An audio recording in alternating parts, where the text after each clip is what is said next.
Now in our 26th year, a quarter of a century of service to the worldwide amateur radio community, we are This Week in Amateur Radio, your all-amateur radio and technology news magazine and bulletin service of the air. This is edition number 1363 with a release and air date of Saturday, April 12, 2025. Please take the program to your air following the cue tone.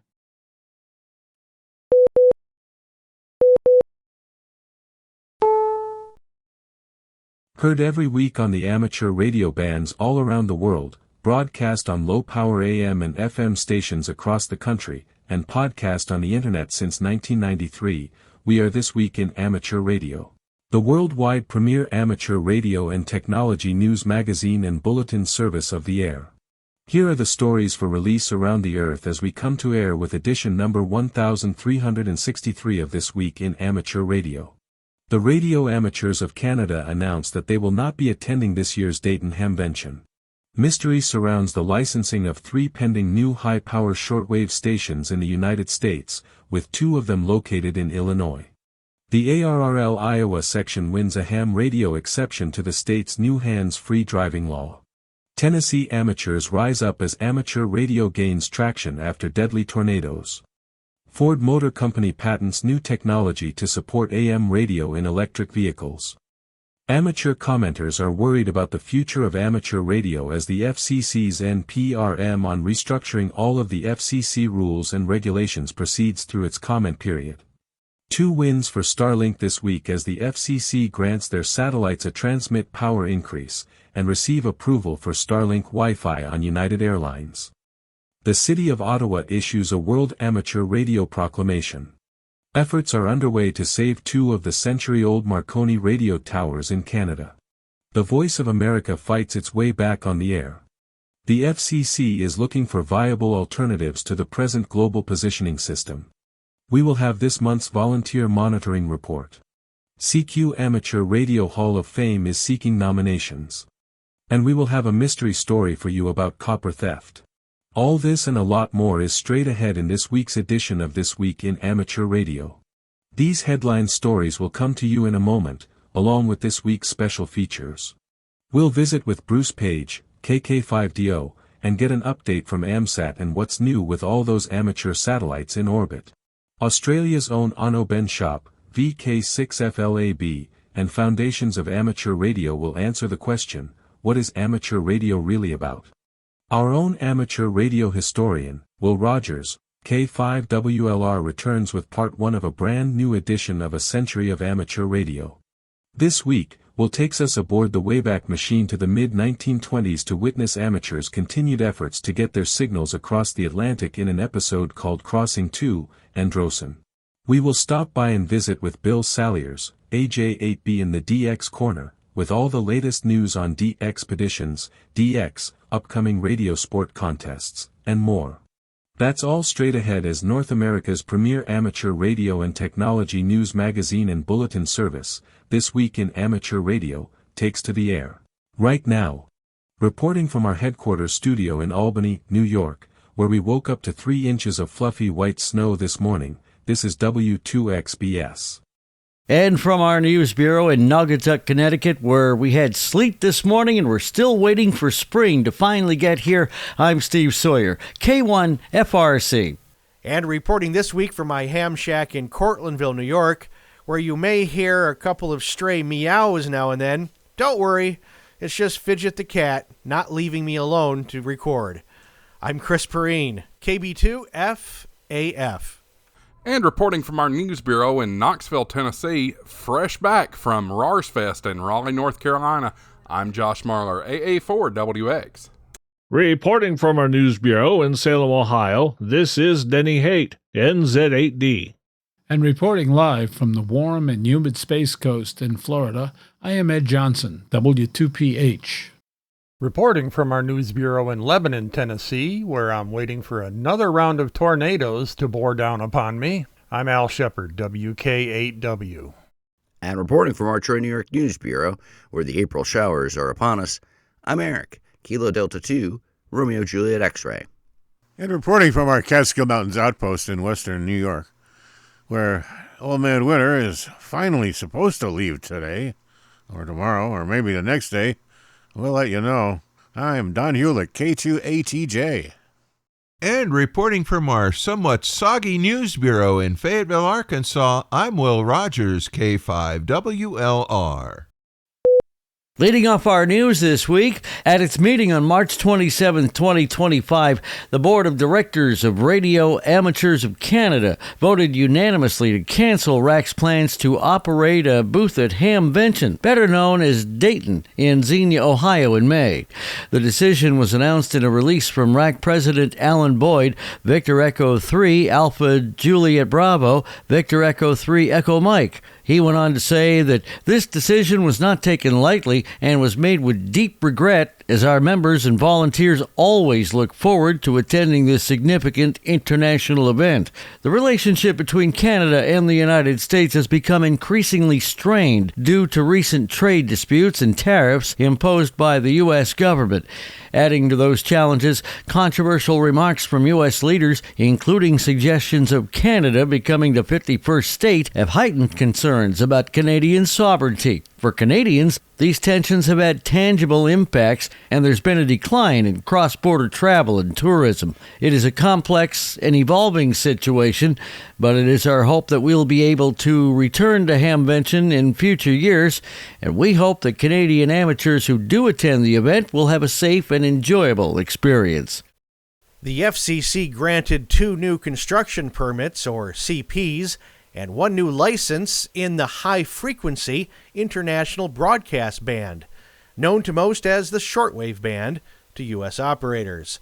The 2 CPs granted in Illinois to DPA-MAC, based in San Francisco, and Parable Broadcasting, based in Virginia, were partial in nature. These operators received grants for traditional international band broadcasting under Part 73 of the FCC rules, but the applicants were denied their desire for datacasting or non-broadcast point-to-point transmissions. Multiple objections had been filed with the Commission against the 2 applications.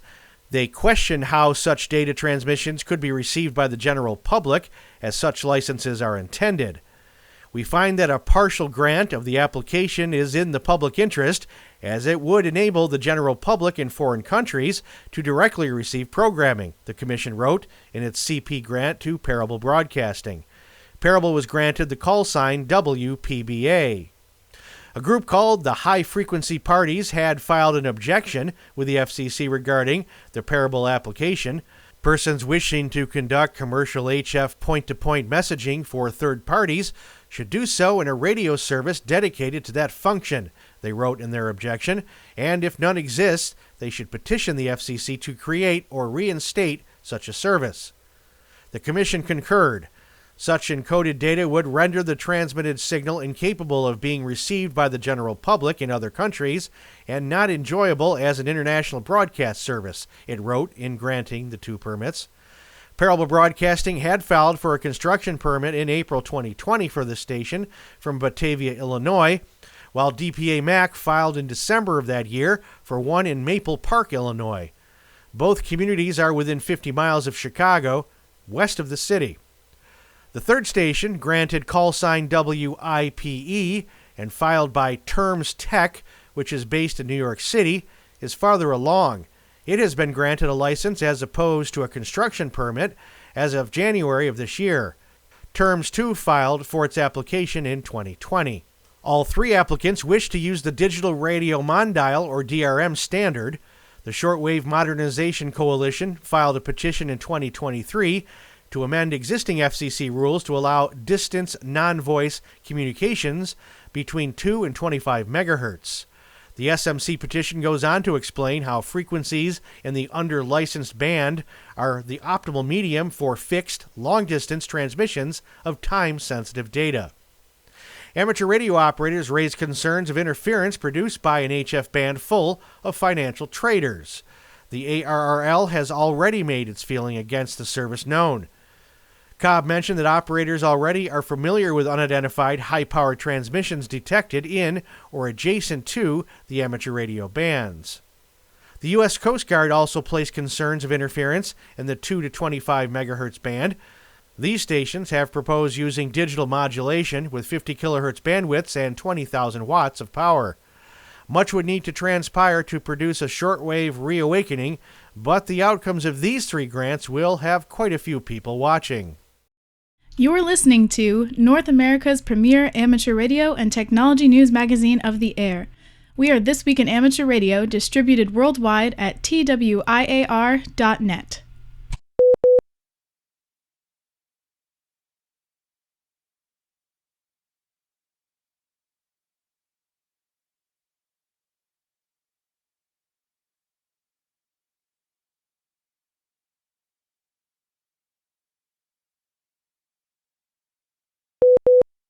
ARRL volunteers in the Iowa section have cause to celebrate.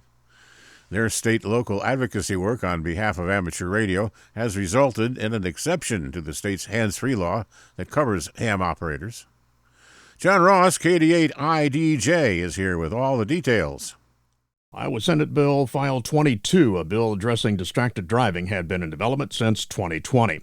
Former ARRL Section Manager Leila Garner, WA0UIG, and Iowa Section State Government Liaison Alan Eckerson, WB0OAV, played a crucial role in fostering and maintaining key legislative relationships.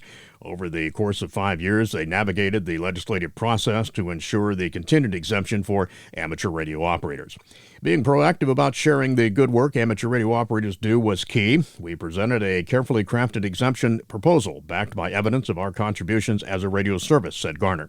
The texting bill passed the Iowa Senate with a vote of 47-1 on March 18, 2025, and the Iowa House passed it on March 26, 2025, with a vote of 54-11.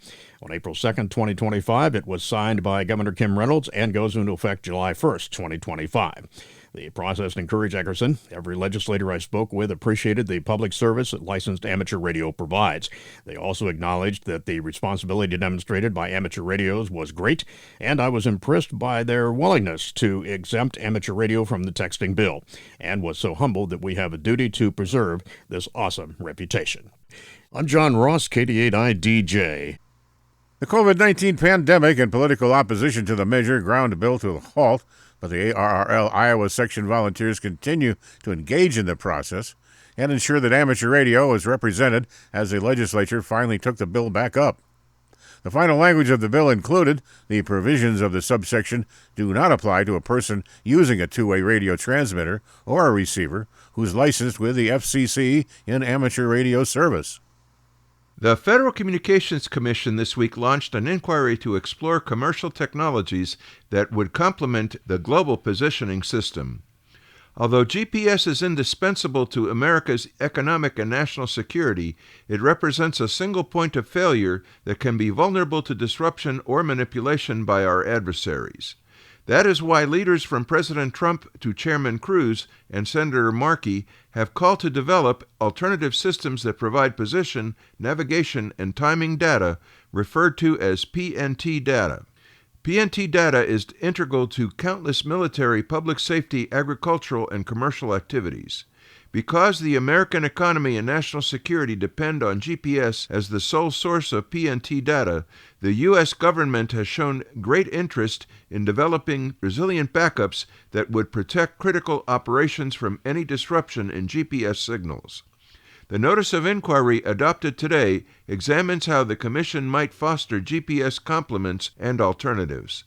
The notice asks about a wide array of PNT technologies under development by broadcasters, wireless operators, satellite constellations, and startups that use FCC-licensed spectrum. It also seeks comment on the trade-offs among those emerging PNT offerings based on factors like performance, adoption, scale, geographic coverage, durability, cost, and commercialization. The Commission intends to build a comprehensive record on what actions it can take to strengthen GPS and promote other PNT technologies. These actions could include FCC rule changes, public-private partnerships, test beds, innovation zones, and more. As Tennessee communities begin recovery efforts following the devastating tornado outbreak on April 2nd and 3rd, 2025, which resulted in at least 7 fatalities and widespread destruction, A renewed interest in amateur radio is emerging across the volunteer state. The storms managed to produce multiple tornadoes, including an EF3 in McNairy County that severely impacted the town of Selmer. The Tennessee Emergency Management Agency reported extensive damage in Fayette, Hardeman, and McNairy counties. At the height of the storms, more than 300,000 customers were without power statewide, according to the Associated Press. In the aftermath, the Amateur Radio Emergency Service played a critical role when conventional communication systems failed. Aries volunteers relayed emergency messages between local officials and hard-hit communities. This mirrors the response following Hurricane Helene in 2024, when Aries operators provided over 1,000 hours of emergency communications in areas where cell phone towers were down. The public has taken notice. In Kingsport, the Tri-Cities Amateur Radio Club reported an increase in licensing inquiries, while the Chattanooga Amateur Radio Club is offering a Ham 101 session to meet growing interest. In Knoxville and Bristol, local clubs are fielding calls from newcomers interested in emergency radio use. Nationally, the Federal Communications Commission reported a 15% jump in new technician license issuances following major weather events in 2024, part of a broader movement towards preparedness and resilience. Tennessee Aries coordinator Tom Rogers underscored this trend. After witnessing the vital role amateur radio played during the recent disasters, many people are recognizing the value of being able to communicate when other systems are down.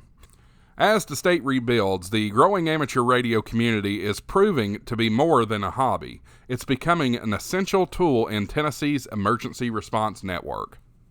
Ford Motor Company has filed a patent for a new technology designed to support AM radio and electric vehicles through a hybrid solution, as first reported by the website Ford Authority. According to Ford Authority's Brett Foote, Ford filed the patent in 2023 and it was published on March 27th. Radio World magazine has reached out to Ford for further comment on its plans for the technology. The core idea behind the system's concept is to avoid being bound to a single radio tuner. Instead, Ford describes a communication system that relies on a remote vehicle entertainment server to deliver content. Specifically, the communication system generally includes at least one tuner, the patent says. However, a tuner is not provided for a designated radio transmission medium, such as an AM tuner for receiving the AM frequency band. Ford also describes a digital AM radio module capable of obtaining content for a single station from multiple sources, including cellular networks, over-the-air broadcast, and V2X vehicle-to-everything communication. The patent outlines what happens when a tuner is unresponsive to a first radio transmission medium. In such cases, the vehicle sends a radio content request to a remote server, which then receives the station content from a source and stores it in a staging memory before transmitting it to the vehicle. This would likely involve streaming the station's live feed. The system can switch sources dynamically if the quality of the content from the first source degrades. Ford Authority noted that AM functionality was removed from the 2023 edition of the F-150 Lightning, despite having been previously standard. Its decision was based on the concern that the drivetrains of electric vehicles interfere with AM radio. However, following public and regulatory pressure, Ford restored AM radio to its 2023 EVs and included it in its 2024 lineup. Now, Ford Authority reports, this new patent presents a potential long-term solution to mitigate AM radio interference in future EVs while still offering access to AM content. The ARRL New Hampshire section has established a Memorandum of Understanding with the New Hampshire Department of Safety and the Division of Emergency Services and Communications for work with the ARRL Amateur Radio Emergency Service. ARES will serve as the sole organization providing amateur radio communications support to the state. DESC will offer training and certification to ARES members and coordinate activities through the New Hampshire Emergency Operations Center. There are 11 ARES groups throughout the state, through which members volunteer their time performing public service communications. More information at nh-ares.org. Meanwhile, the Nashua Area Radio Society's Ham Boot Camp will be held Saturday, May 10th, 2025. The online event from 10 a.m. to 6 p.m. is open to everyone and designed for newly licensed hams, experienced hams, or anyone just exploring the hobby. Boot camp will offer demonstrations and tutorials, including building a station, getting on the air, and VHF equipment and activities. Special sessions include FT8, emergency communications, and operating via satellites. Whether you're interested in local communication, DXing, contesting, or just having fun on the air, there's something for everyone. For more information or to register, visit www.november1foxtrotdelta.org/ham-bootcamp. The Zoom link will be sent upon registration. You are listening to North America's premier news and information service for the amateur radio hobbyist. We are This Week in Amateur Radio.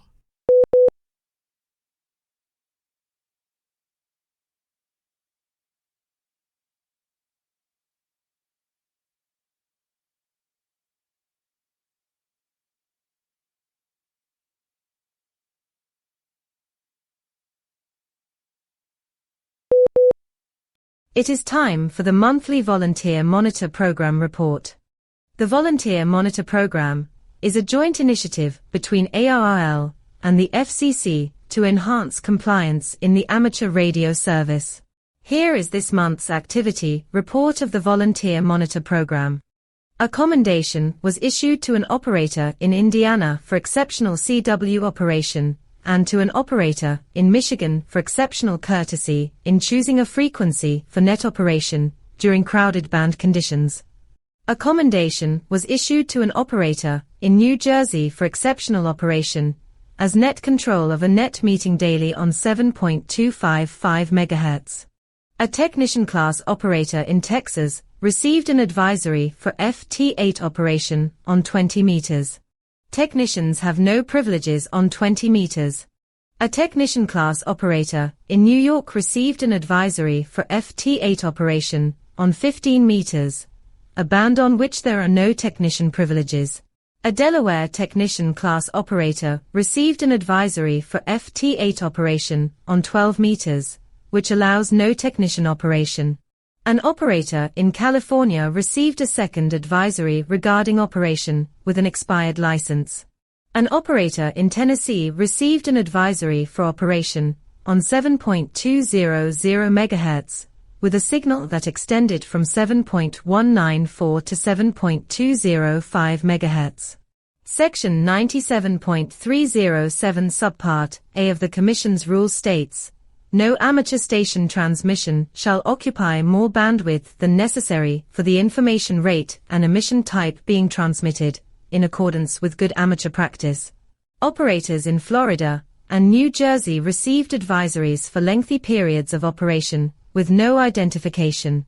Section 97.119 Subpart A requires amateur stations to transmit the assigned call sign at the end of each communication, and at least every 10 minutes during a communication.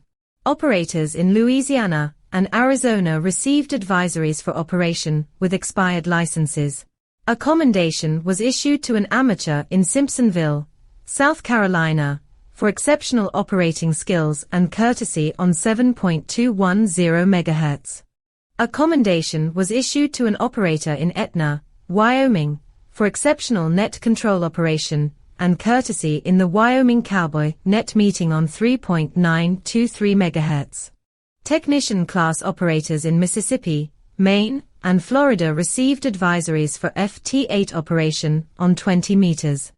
Technicians have no operating privileges on 20 meters.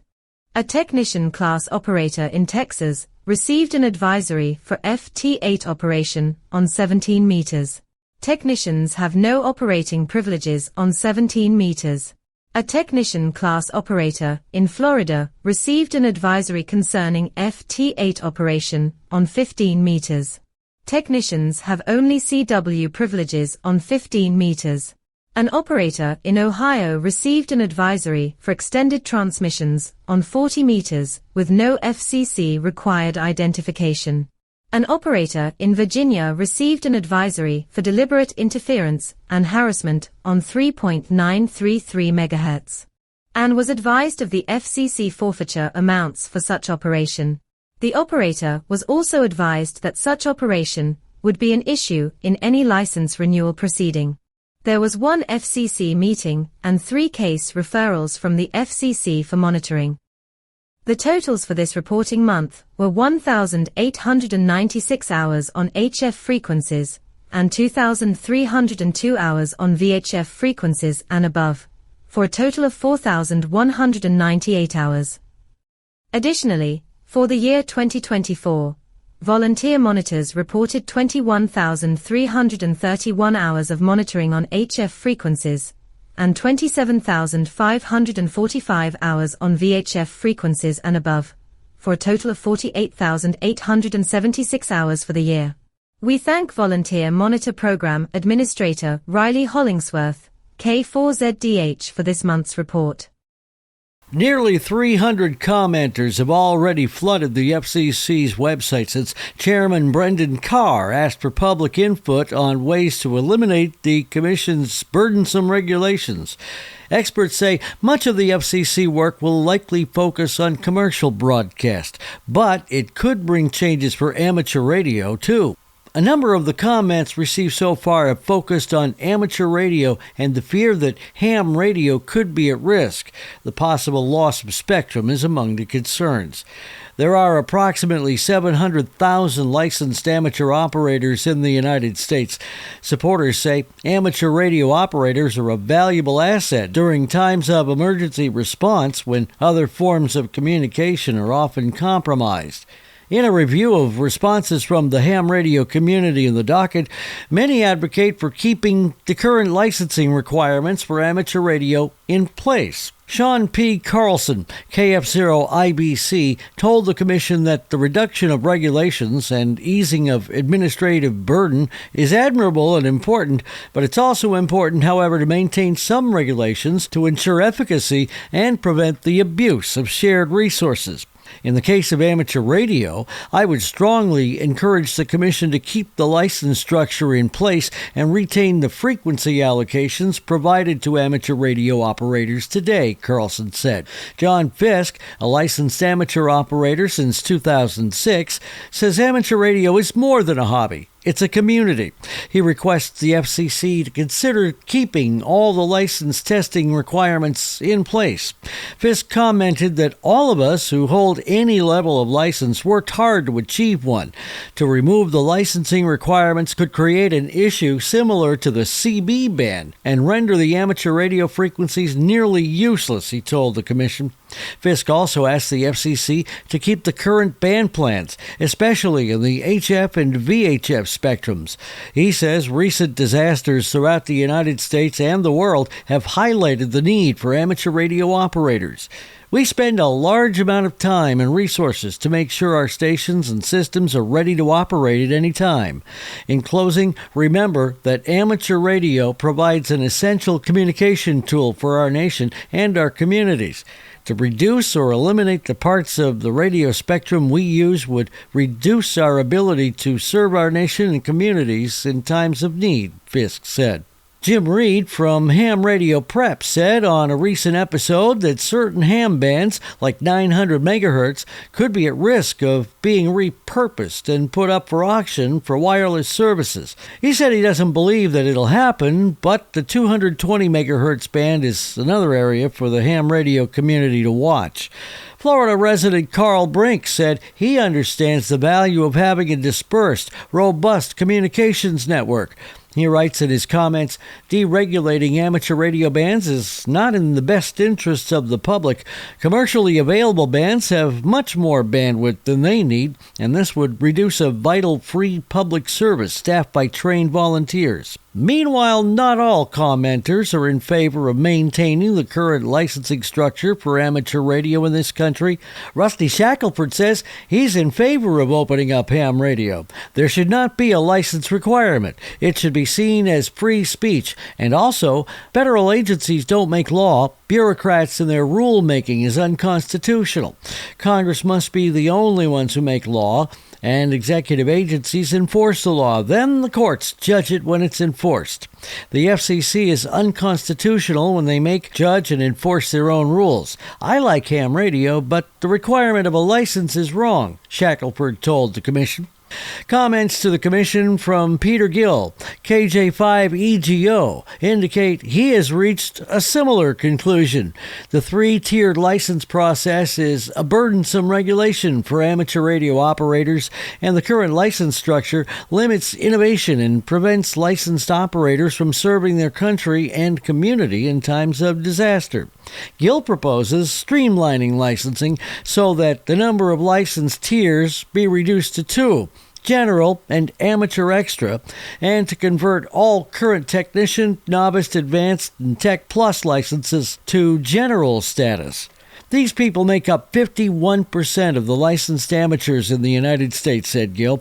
Making the change will level the playing field for 80% of the licensed people to access the same frequencies, while the remaining 20% in the amateur extra class will have additional frequency allocation to use for the advancement of telecommunications science. This will open up more modes of communication to qualified licensed citizens and encourage innovation across the radio spectrum, which drives America forward, Gill commented. However, the majority of comments in the docket appear to echo those of Joseph Friley, AA5EA. While I understand and support the goal of eliminating unnecessary regulatory burdens, I caution the Commission against any deregulatory action that would impair, limit, or reallocate resources, especially spectrum currently reserved for amateur radio.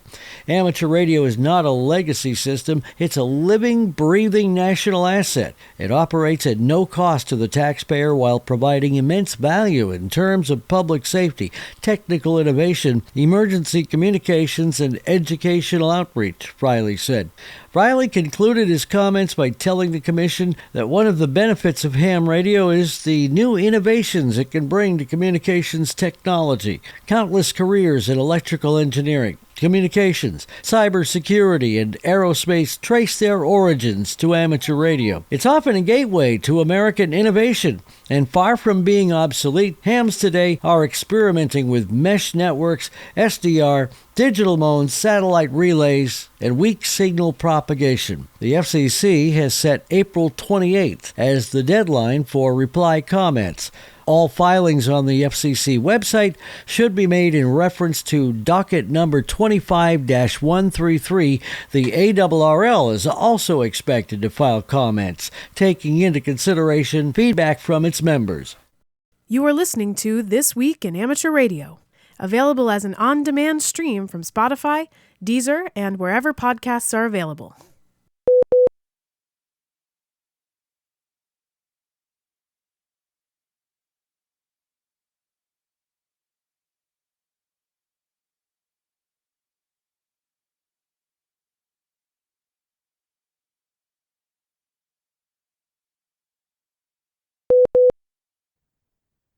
Hello and welcome to the DX Corner for your weekly dose of DX. As part of Ham Radio's oldest ham radio magazine on the air, This Week in Amateur Radio. I'm Bill, AJB. If you're watching this on YouTube, the text of this will be included in the show notes, so you don't have to worry about writing down calls or dates or URLs. I would like to start with some breaking news from the ARRL DXCC desk. The ARRL DXCC desk has determined that the operation by a DXpedition team from Mount Athos does meet the DXCC award program's accreditation criteria. Contacts with the team, which operated in January of 2025, using the call sign SV1GA/A, will therefore count toward DXCC. Additionally, due to actions taken by local authorities that resulted in the early termination of the operation, any future operations by this team from Mount Athos will require additional documentation for securing accreditation for DXCC credit. Mount Athos is an autonomous region of northeastern Greece governed by the monastic community and is an entity on the DXCC list. This decision brings an end to several weeks of uncertainty about the status of the DXpedition. My good friend Dwight K4YJ recently informed me that he broke the 2,000 barrier in the ARRL DX Challenge and received his plaque from the ARRL. It is a gorgeous plaque and it's a great achievement. Congratulations to Dwight for achieving that. Well done. I did receive an email from Janet, WHCAA, asking about my comment last week concerning a DX newsletter. The newsletter that I was referring to is a monthly newsletter from the Southwest Ohio DX Association. The current issue and several years of back issues are available by going to swedxa.org or swedexa.org and clicking on newsletters. If you go there, let me know what you think. If you've been on with me for the past several weeks, you will know that I am trying to focus on those entities that will be available in the next 7 days.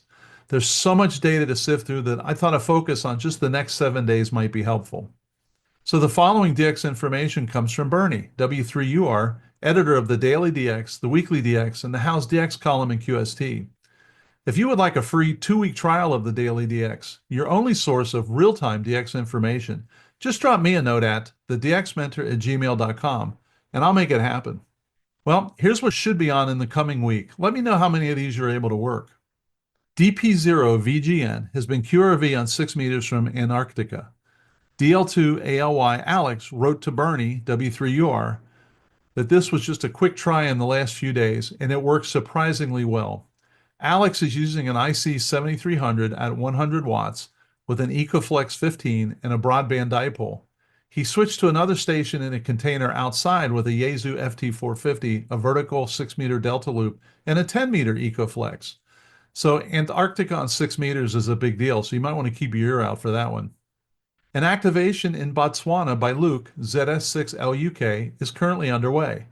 He should be QRV now as A25LUK through the end of April. With him will be an IC706, so he can expect to be on 40, 30, 20, 10 meters, plus single sideband FT8 and JSA call. He expects to have WinLink when he is set up in camp. Some of his planned destinations are registered parks in the POTA program or the Parks on the Air. For antennas, Luke plans on an end-fed half-wave wire antennas or a vertical JPC-12. He will put his logs out on QRZ.com, so good luck working Luke. Ari, OH3KAV, will be active as OH0KA from Kokar Island Islands, April 18th to the 22nd, mostly FT8 and CW on HF, including 5 megahertz and possibly 6 meters. And you can QSL that operation to OH3KAV. 3 Delta 2 Bravo Papa is the new call for KD6XU Barry from Fiji. Starting this Friday Fiji time, he will be working 80 through 10 meters, mostly CW, but also FT8 sideband and, he says, occasionally JSA call. Not on any schedule, he says. It's a bit, quote, hit and miss kind of a thing, end quote. He has an IC7300, an FT891, and a QRP Labs QMX midband. He plans to do some POTA activations like he did in Samoa, but this time he'll have the FT891, so he won't have to be QRP CW all the time. Most of Barry's operations will be from land, but occasionally he may be on his yacht if a beach is not available or if the park it needs to be as he can get close to. He will be QSL using Logbook of the World. He says that paper QSLs just aren't possible at this time, given that he is traveling the region. Members of the Bavarian Contest Club are QRV and will continue to be so through April 27th in the British Virgin Islands. They will go QRT at 1200 Zulu and take down the antennas departing early on the 28th. They have 560 kilograms of gear in 2 oversized packages sent ahead by UPS, including aluminum and fiberglass masts, 2 spider beams, a DX Commander antenna, and a 6-meter antenna. So if you need VP2, I'm getting tongue-tied, the British Virgin Islands, this is a great chance to get them. Sorry about that. French Polynesia will be activated by JA1XGI as TX7XG until April 15th. Haru will be on Fakarava Atoll, mostly CW with some sideband FT8 and RIDI on 40 through 6 meters. Haru says that, quote, human modes as much as possible will be used, end quote, and Foxhound, as many streams as possible when on FT8. I will not be using MSV. Confirmation will be through LOTW, Club Log OQRS, or via JA1XGI. JD1BOI and JD1BON are QRV by JI1LET and JA1UII from Ogasawara until April 17th using CW sideband and FT8, FT4 on 160 through 6 meters. And you can QSL that operation direct to the home calls. Paul, GW0NGA, is QRV from Janestown, St. Helena as ZD7PG until April 19th. Not on the air every day, he says, because he is looking forward to relaxing on the beautiful island. He says he will still have plenty of time on the air and will sort out some QSLing chores when he's back in the UK. He's not active on EQSL or LOTW, but likes real paper QSLs. However, he might, quote, knock out some EQSLs if he's asked, end quote. The most recent DX Mentor YouTube episode is available this weekend. It is a conversation with Jeffrey, K1ZN. He is an author, DX expert, and an avid IOTA ham. I know you will enjoy it. You can also check out the DX Mentor Facebook page to keep tabs on what is current and who is working. Please send me an email at thedxmentor@gmail.com if you need any details. Until next week, this is Bill, AJB saying 7-3, and thanks to my ex-whale Karen for her love and support. I hope to hear you in the pile-ups. Have a great DX week. The ARRL is excited to announce that the new 2025 edition of the ARRL Repeater Directory is now powered by RepeaterBook, amateur radio's worldwide repeater database. This collaboration ensures that amateur radio operators across the country have access to one of the most comprehensive and up-to-date collections of repeater information available, said Garrett Dow, KD6KPC of RepeaterBook. Dow points out that a paper book is an invaluable resource when all else fails. In emergencies, reliable communication can make all the difference. Repeater book data in the repeater directory helps ensure that first responders, ARES teams, and everyday hams have fast access to the most accurate repeater information when it matters most, he said. For decades, the ARRL repeater directory has been an invaluable source for locating repeater frequencies while traveling. It includes crowdsourced listings contributed to RepeaterBook by users, repeater owners, and volunteer frequency coordinators. This means more listings updated more often. New hams often use the repeater directory to find local repeaters to use after purchasing a new handheld radio. Public service volunteers often keep a copy nearby or in their emergency go kit. The repeater directory this year is a convenient 6 by 9 inches and sports a lay-flat spiral binding. It includes 22,319 listings for the U.S. and Canada organized by state, province, county, and city-town. A location indicator for many repeaters in cities and towns, additional information on ARES and Skywarn affiliations, emergency power, and more. It includes digital repeaters, including System Fusion, D-Star, DMR, NXDN, M17, Tetra, and P25. It also has HF, VHF, and UHF and microwave band plans, information on radiograms, and updated ARRL codes. For more information about RepeaterBook, visit www.repeaterbook.com, and the RepeaterBook app is available on both the Apple App Store and Google Play. You are listening to This Week in Amateur Radio, available to download as a podcast from anywhere on the web podcasts are available.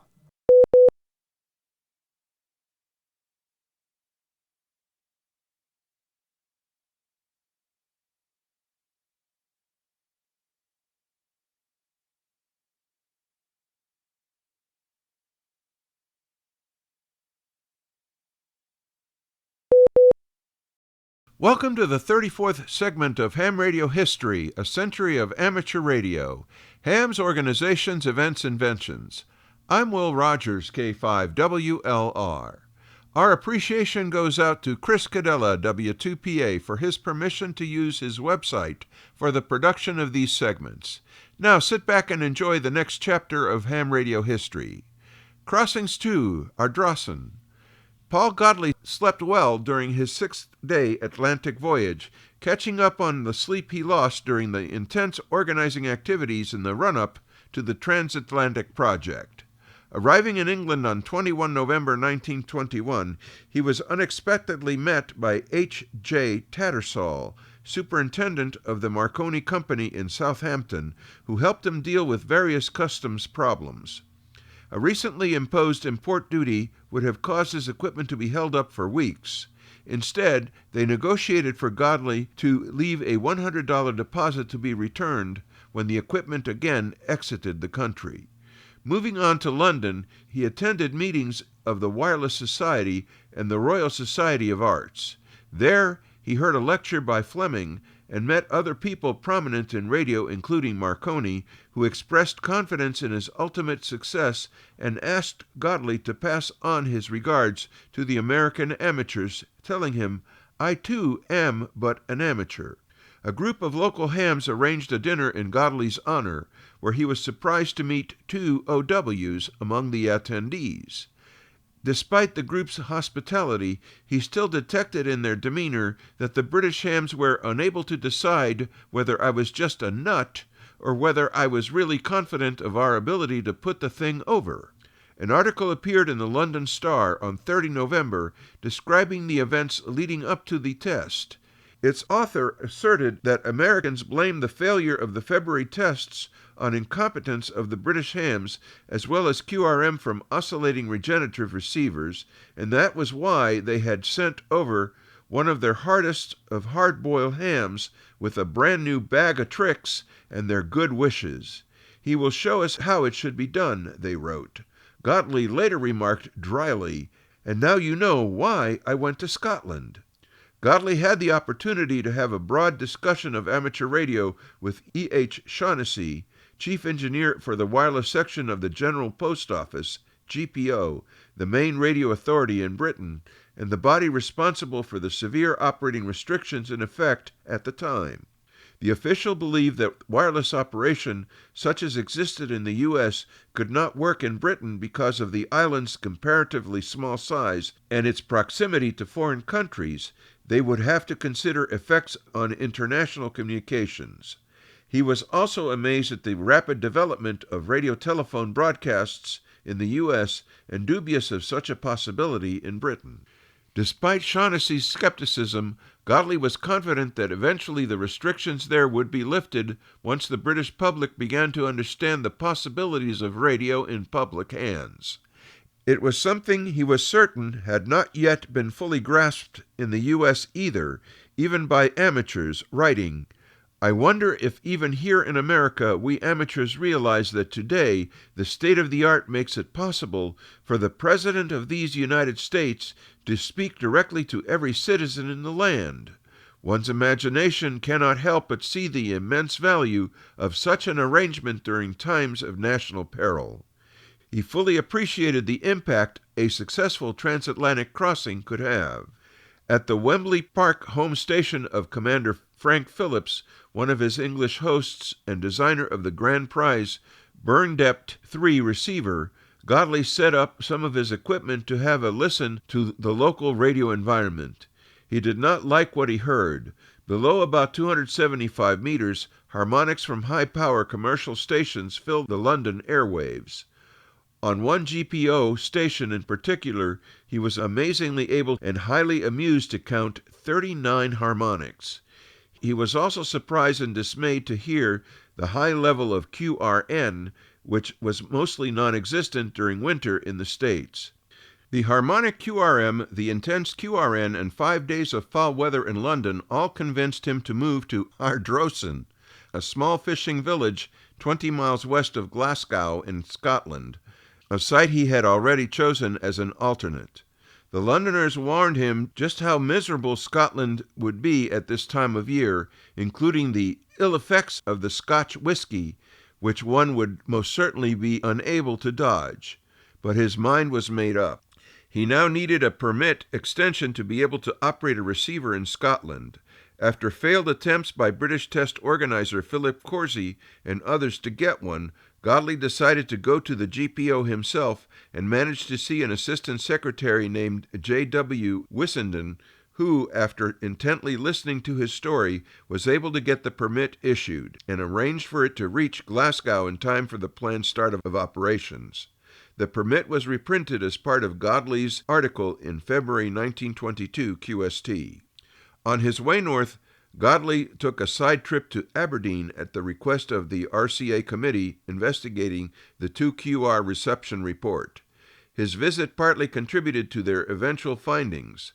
There he met the Miller brothers at their electrical shop, then drove into the countryside to meet Benzie at his station.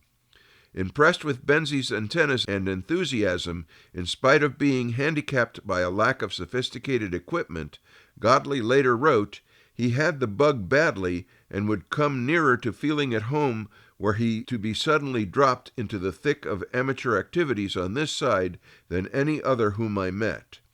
He complimented Miller and Benzie for their sportsmanlike spirit, as well as that of the Robinsons in the U.S.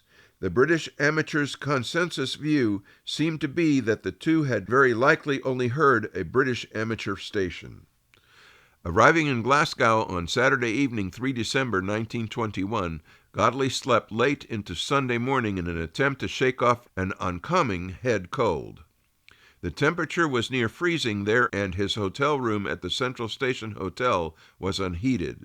Sick, tired, and cold, he now had 3 days to get ready. The next morning he met his local contacts, picked up new supplies including a tent, and boarded a train for Androsen in late afternoon. Arriving, he checked into the Eglinton Arms Hotel. The awful weather, which had been a constant cold rain, eased somewhat toward evening. With only 30 hours to go until the tests were to begin, Godley went out that night to scout beach locations that looked promising on the map as ideal ones for putting up his beverage receiving antenna. To his dismay, he discovered both local beaches were at high tide and flooded. Using them would be impossible. In a driving downpour the following day, and with the help of some local officials, he at last found an empty field that looked usable. After a brief respite at the hotel to warm up, they set off again to talk with the landowner.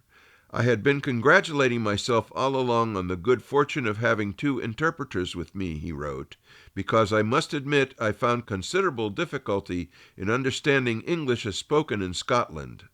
The landowner, Mr. Hugh Hunter, was excited at the project and eagerly allowed them the use of his field. The Marconi Company's inspector, D.E. Pearson, who would act as checking operator with Godley during the operation, joined him in Ardrosen to help get set up for the test. Hunter's field was slippery with seaweed used for fertilizer, and walking was difficult as they began assembling the receiving station. A horse-drawn wagon carrying the supplies had trouble reaching the set-up location and had to be partly unloaded some distance away. They put down floorboards over the mud and raised the tent, which promptly blew down. Pre-built 2x4 beverage poles they had bought in Glasgow were spread out into the field.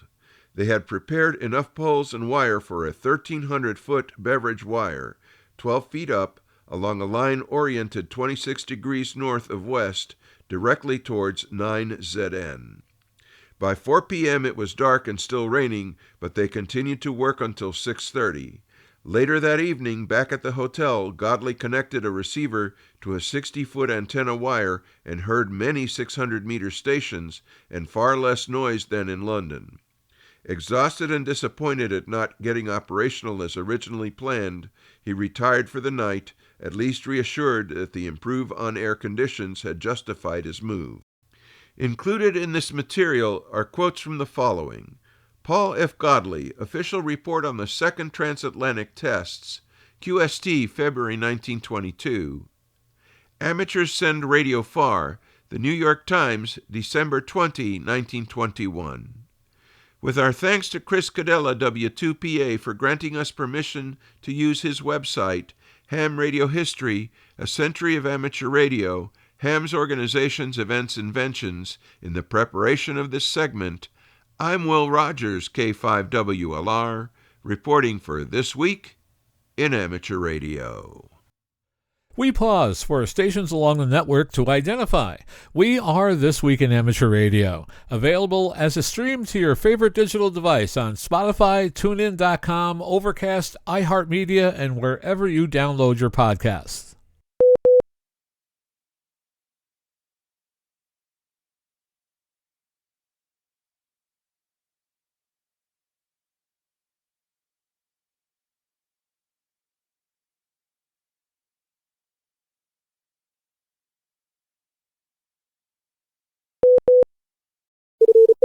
Foundations of Amateur Radio. When you join the community of radio amateurs, or when you briefly look over the shoulder of the nearest devotee, you're likely to discover that this is a hobby about a great many different ideas. Over the years, I've discussed this aspect of our community repeatedly, talked about the rewards it brings you, about the camaraderie, about communication, learning, research, soldering, disaster recovery, public service, and all the other thousands of activities that this hobby represents to the world. While all those things might be true for some, they're not true for everyone. Many amateurs get excited about antennas, some immediately, some eventually. The same can be said for all the other points of what we think of when we discuss our hobby with others. Recently, I saw a random comment on social media from a person who was having issues with their mobile phone on their property. I considered and ventured an opinion about what might be the cause and how they might go about discovering what was going on. I debated about how I signed off. It's a recurring dialogue. Should I reveal up front that I'm a radio amateur, or should I leave that to be discovered at a later date? In my experience, the wider society has let's call it a rocky relationship with our hobby. With the decrease in profile and numbers comes an increase in misconception about who it is that we are and what it is that we do. At some level, there is an understanding that at some point that this was an activity that Grandpa might have engaged in. Or it might be someone preparing for the end of the world, seeing our community as the way forward when all else fails. Not at all helped by that slogan being used by a vocal amateur radio body, the ARRL. Given that, as I saw it, the issue was related to radio interference or a weak signal, I signed off, for better or worse, quote, "Source, I'm a licensed radio amateur," end quote, and crossed my fingers. This started a discussion about the issue, which revealed that the person was having other problems with other communication tools in their remote village. I don't want to go into the specifics because it's not about what their issue is, where they live, and what other resources they might have access to, or not. It's about us, radio amateurs. Because of course it is. Aside from the cringe associated with my sign-off, if you have suggestions on how to improve it, I'm all ears, I had a takeaway that I thought was worth discussing. As I'm beginning to suspect, it's about the fundamental nature of our hobby, what it is, and what it does. Troubleshooting. Let me say that again. Amateur radio is fundamentally about troubleshooting. In other words, systematically finding and fixing complex problems. So let's explore this. If you consider we're all about communication in difficult environments, I'd point out that getting that message across is an exercise in troubleshooting. If you lean towards learning, then consider deciding what to study and why. More troubleshooting. If you suggest it's about soldering, what happens when you poke the leg of a component into the wrong hole? Do I really need to say it? Every time you think you've nailed down the intangible nature of our hobby, you can point at troubleshooting. Don't get me wrong, it's about having fun too, but you and I both know that fun is balanced by frustration. Again, you guessed it, troubleshooting. In our increasingly technical, interconnected and complex world, the ancient pursuit of amateur radio is teaching you an invaluable skill over and over again, all but inevitably, the art of troubleshooting. So next time you are asked why we should be doing this thing, why we are obsessed with this hobby, why we spend many hours, dollars and effort, it's all about finding out why something doesn't work as expected. And funnily enough, the more you do it, the better you get. For radio amateurs, troubleshooting is our superpower. I'm Ono, Victor Kilo 6, Foxtrot Lima, Alpha Bravo.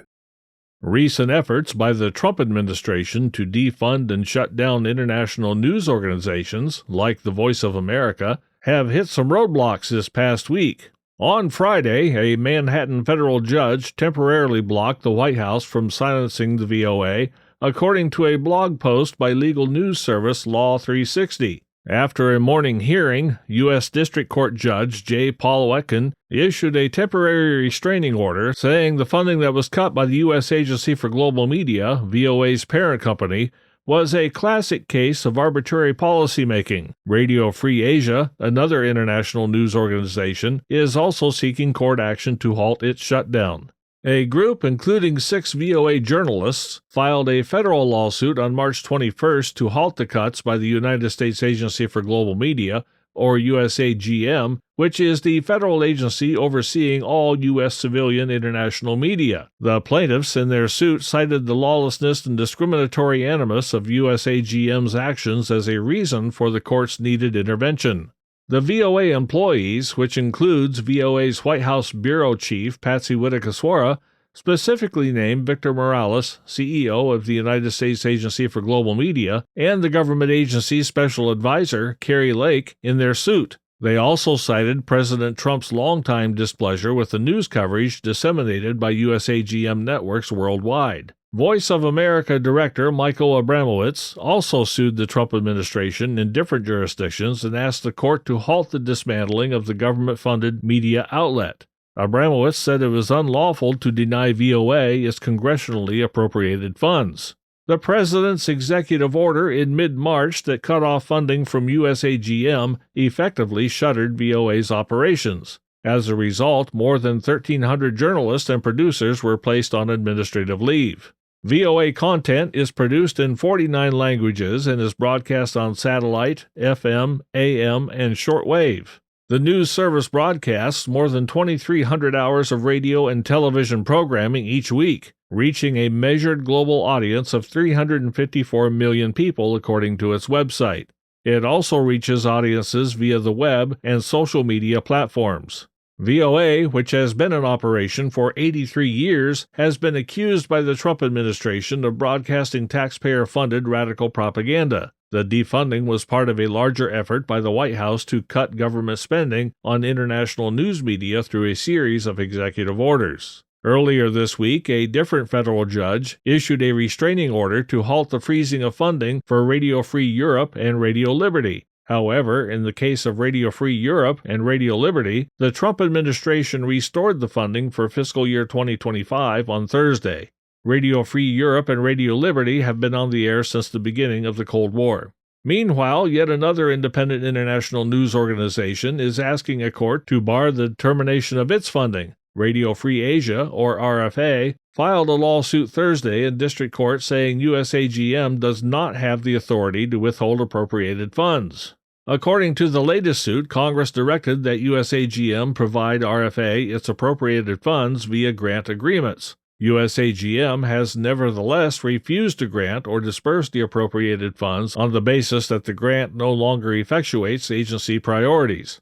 However, Congress did not give the United States Agency for Global Media discretion to unilaterally withhold RFA's congressionally appropriated funds, RFA says in the court filing. A USAGM spokesperson did not immediately respond to a request to comment on the recent developments. April 2025 is a centennial milestone for the International Amateur Radio Union. Founded in Paris in 1925, IARU is the worldwide federation of national amateur radio organizations. The membership of IARU consists of more than 160 member societies in as many countries and separate territories. ARRL serves as its international secretariat.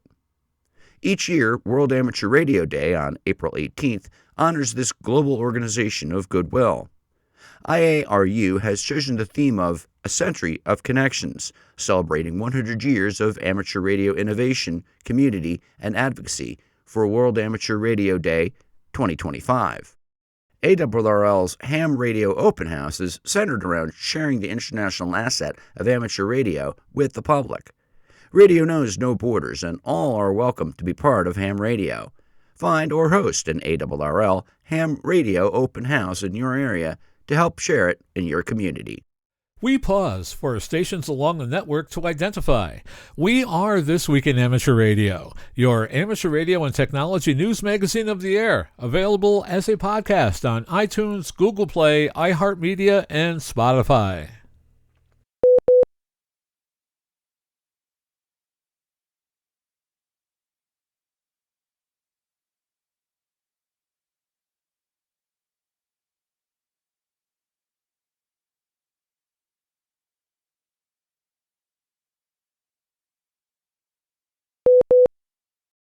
Bruce Page, KK5DO, is here now with this week's AMSAT report.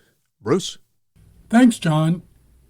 We are all using some type of navigation software in our cars, in planes, and on boats. They get their position from GPS satellites. It will not be long before all these positioning software programs start providing directions on the moon. Well, maybe a little while longer. NASA and the Italian Space Agency launched an experiment to the moon. It is called LUGRE, which stands for Lunar GNSS Receiver Experiment. It proved that GPS and Galileo signals could be used on the moon. It was back in the days of AO40 when the satellite had a GPS receiver on board. The experiment was to see if satellites could create their own Keplerian elements by determining their positions even though they were outside the orbit of GPS satellites. It was proven that yes, it can be done. Besides papers in journals, Frank Bauer, KA3HDO, the main investigator, presented at one of the AMSAT annual symposium banquets. You can see that hams play a big role in a lot of things. AMSAT experimented with GPS on AO40 from 2000 to 2004. Here we are 20 years later, and GPS experimentation continues. This is Bruce Page, KK5DO. Back to you, John.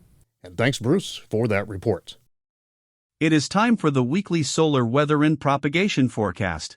Due to most of the regions on the solar disk being fairly simple in their magnetic complexity, solar activity is expected to remain at low levels with a chance for M-class flares minor to moderate. Solar wind parameters are expected to trend further towards nominal levels as the coronal hole high-speed stream effects continue to wane. Additional enhancements from another negative polarity coronal hole is likely on April 12, combined with potential effects from the glancing blow of a coronal mass ejection that left the Sun on April 8. Elevated conditions are likely to continue through April 13 as the influences persist of the coronal hole. Solar activity has been at moderate levels for the past 24 hours. There are currently 8 numbered sunspot regions on the disk. Solar activity is expected to be low with a chance for M-class flares on April 12. Here is the long-range forecast of solar and geomagnetic activity for April 12 to May 3.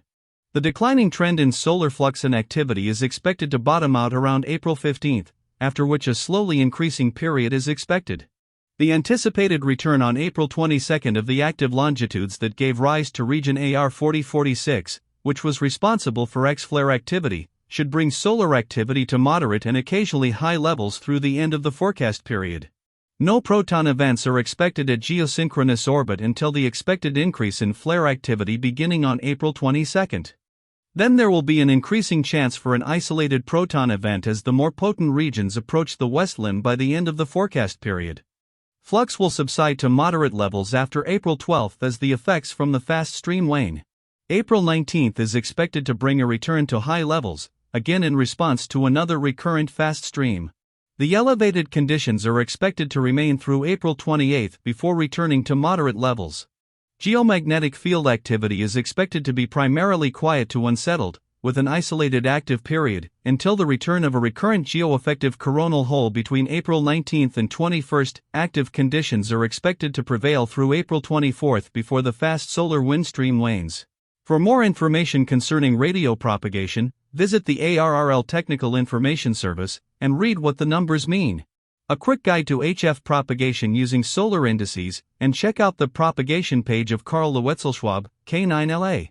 Also for customizable propagation charts, visit the VOCAP Online for Ham Radio website.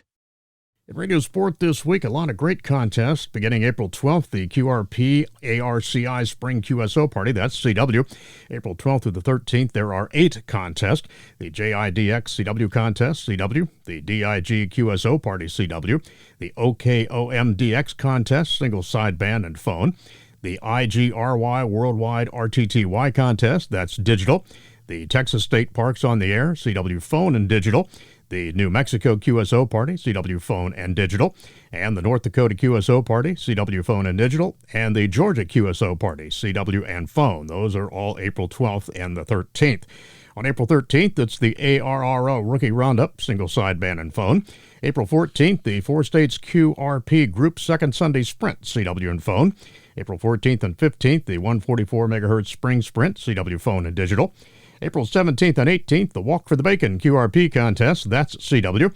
And April 17th, the NTC QSO Party, CW as well.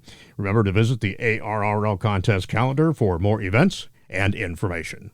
Upcoming section, state, and division conventions on April 11th and 12th. It's the Greene County Ham Fest hosting the ARRL Oklahoma State Convention. That's in Claremore, Oklahoma.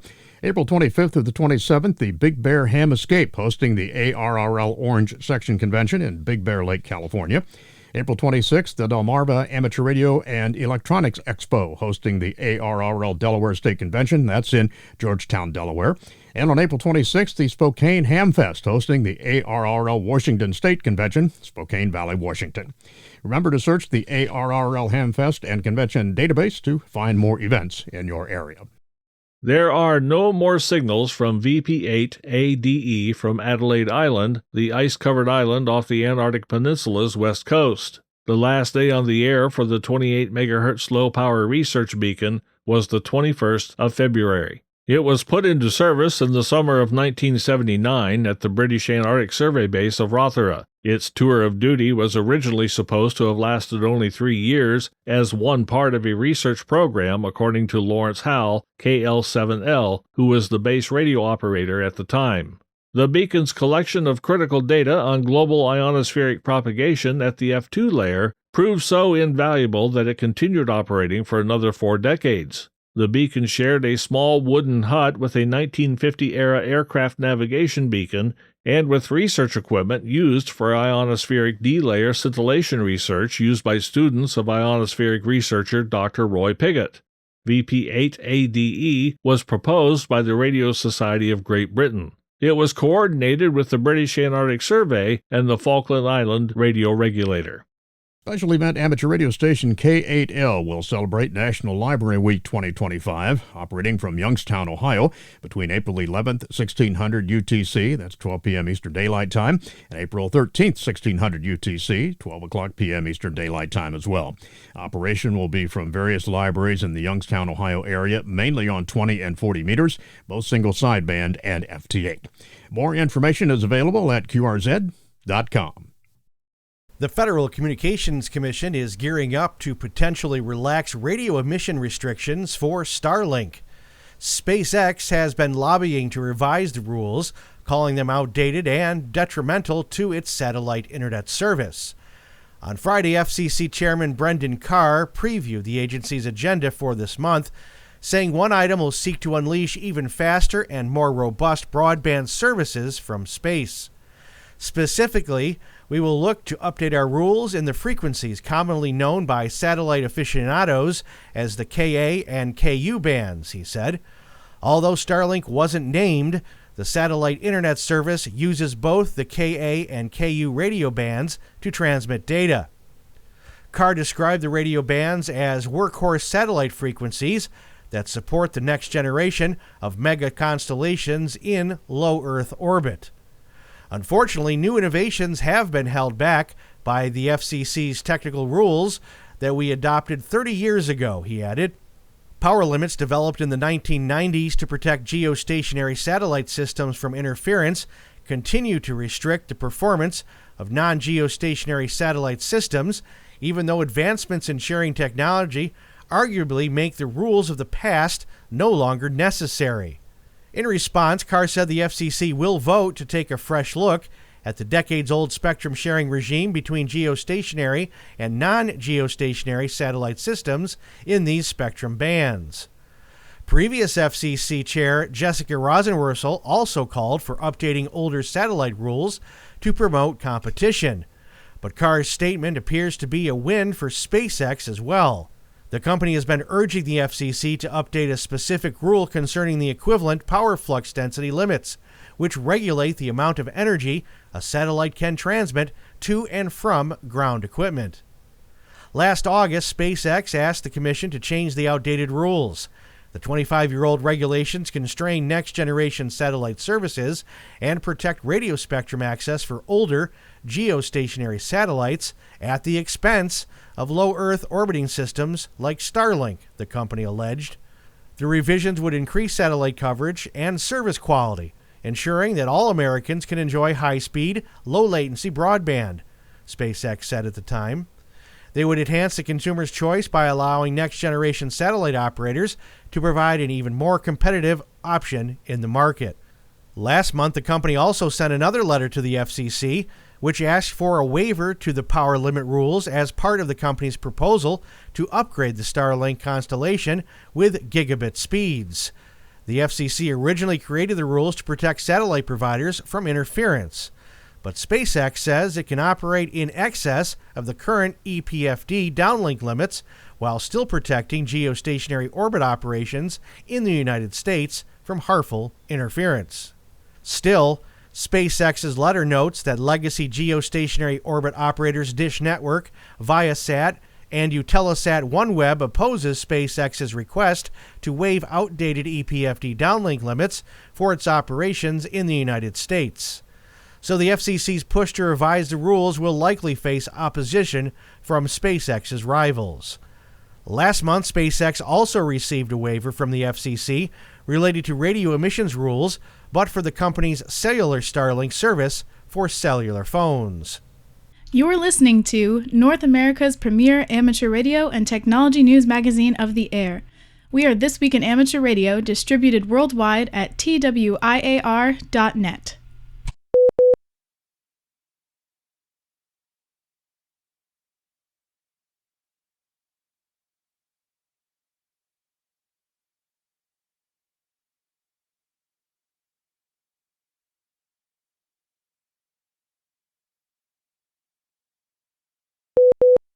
United Airlines said the Federal Aviation Administration has approved its first Starlink-equipped aircraft type and that the first commercial flight is planned for May.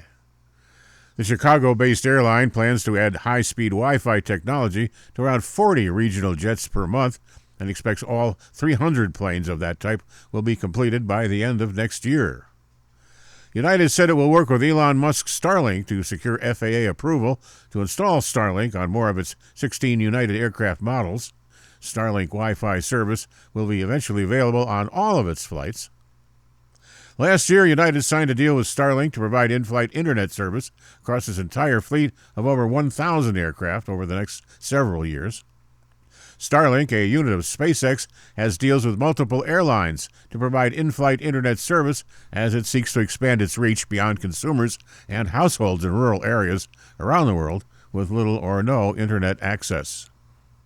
In Canada's capital city of Ottawa, Mayor Mark Sutcliffe has proclaimed April 18, 2025 as World Amateur Radio Day in Ottawa. The proclamation recognizes the global celebration of World Amateur Radio Day and the date of the formation of the International Amateur Radio Union 100 years ago in 1925. This is the first ever municipal Amateur Radio Day proclamation in Canada.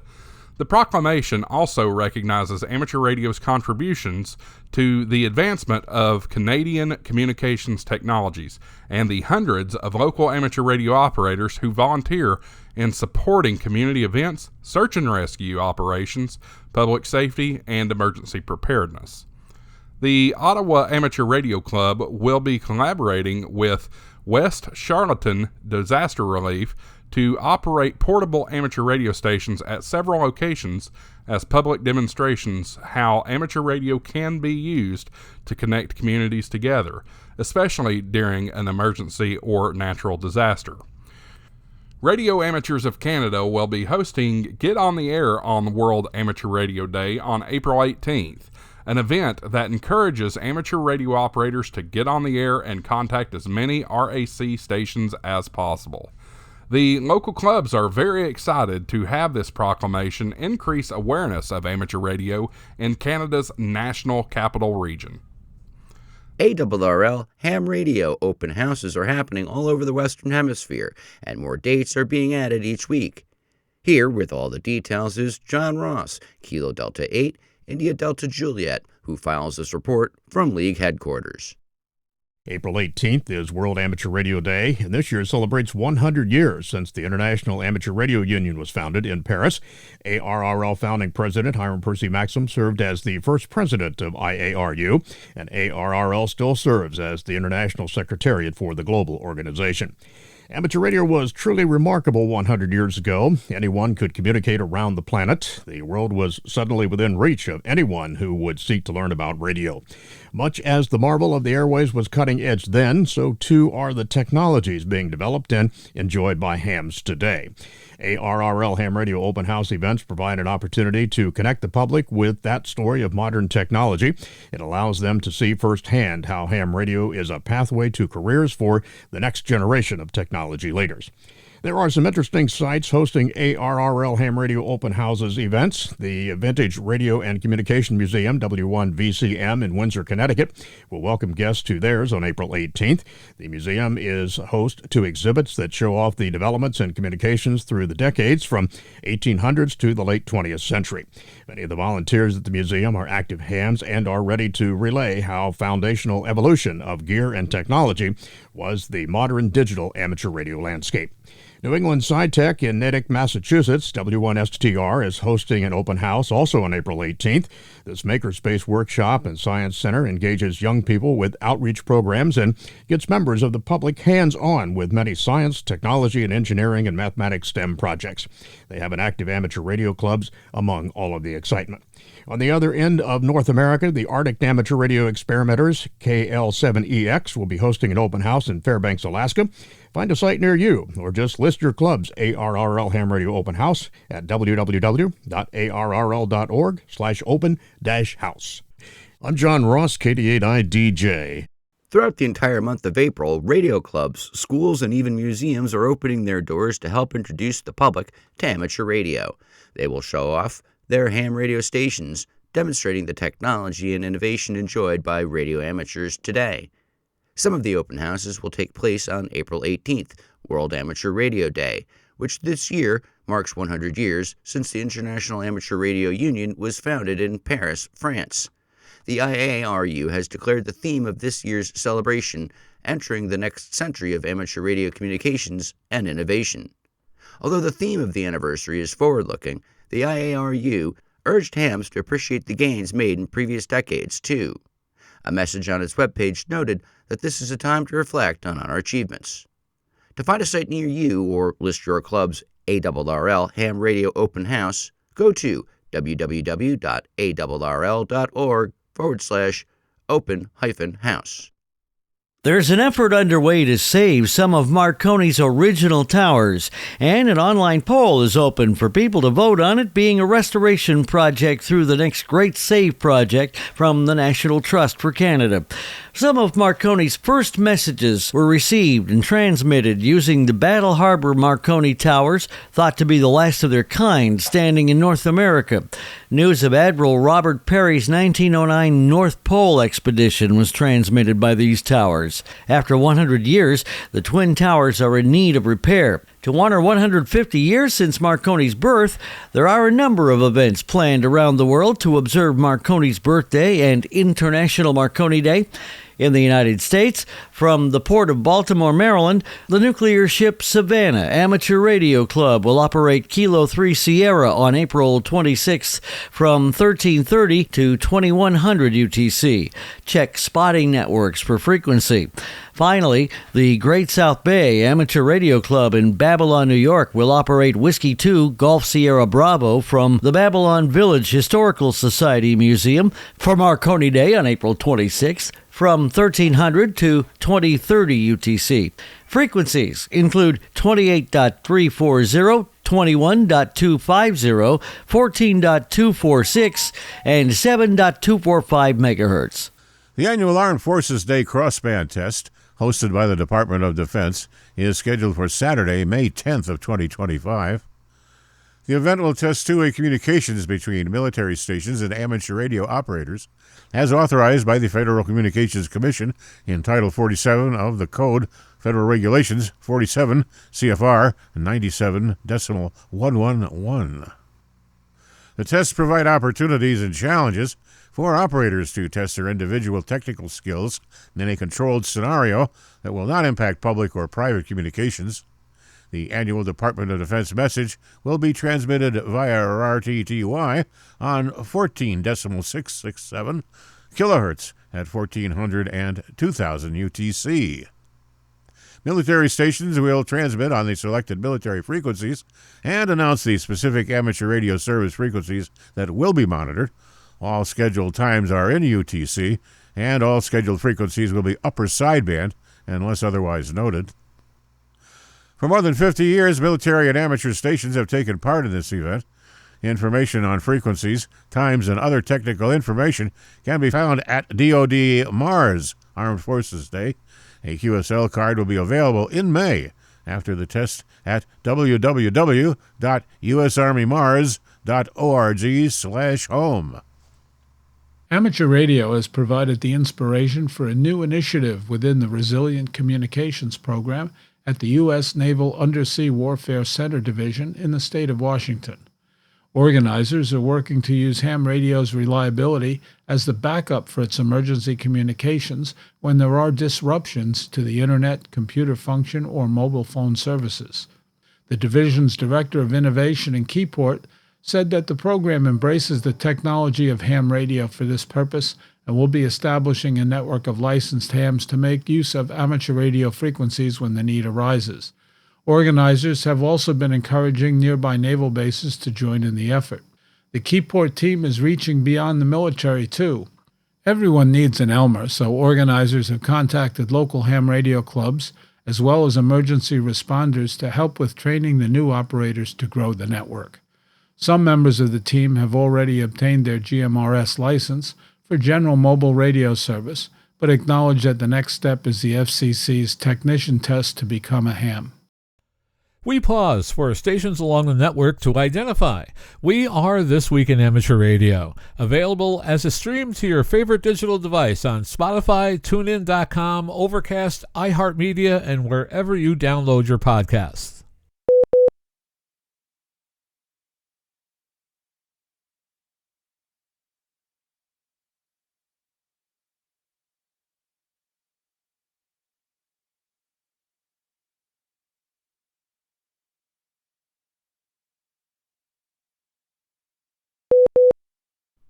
SpaceX launched the Fram-2 private astronaut mission on Monday, March 31st, marking a new chapter in commercial spaceflight. The Crew Dragon spacecraft Resilience carried 4 private astronauts into a polar orbit, making it the first crewed mission to fly directly over both the North and South Poles. After 3.5 days in orbit, the spacecraft splashed down safely in the Pacific Ocean off the coast of California on Friday, April 4th. One of the mission's standout features was Fram to Ham, an amateur radio initiative led by mission pilot Rabia Rogue, Lima Bravo 9, November Juliet, Kilo Delta 3, Alpha India Delta, a robotics researcher from Germany. On April 1st, just hours after reaching orbit, Rogue conducted the first amateur radio contact ever made from a Crew Dragon spacecraft. Speaking on 437.550 MHz, she answered questions from students at Technische Universität Berlin during a live-streamed session focused on STEM topics. The mission also featured slow-scan television transmissions sent by Rogue using an ICOM IC705 transceiver. Amateur radio operators around the world tuned in and successfully decoded images sent from orbit. The images were submitted to an online gallery maintained by Amateur Radio on the International Space Station with over 1,100 general entries and more than 110 from student STEM teams submitted during the mission. The Fram to Ham experiment demonstrated that meaningful amateur radio operations can be carried out from commercial crew vehicles using compact, battery-powered equipment. ARIS called the effort a breakthrough for ham radio in human spaceflight, noting that the success of Fram to Ham opens the door to future communications experiments aboard non-governmental orbital missions and commercial space stations. Fram-2 also included operational tests with future exploration goals in mind. Following splashdown, the astronauts exited the spacecraft without external help to simulate autonomous egress procedures that may be necessary on lunar or Martian surfaces. The hands-on, self-directed nature of the Fran to Ham project paralleled this emphasis on independence, with Rogue managing transmissions without ground crew assistance. The mission saw strong participation from the amateur radio community.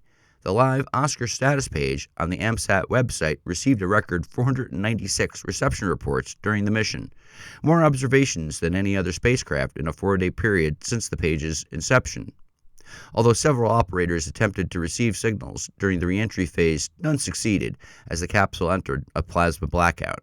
Still, engagement across the amateur radio world was described as historic. FRAM2 is organized and funded by Cheng Wang, a Malta-based cryptocurrency entrepreneur, originally from China, who also served as the mission commander.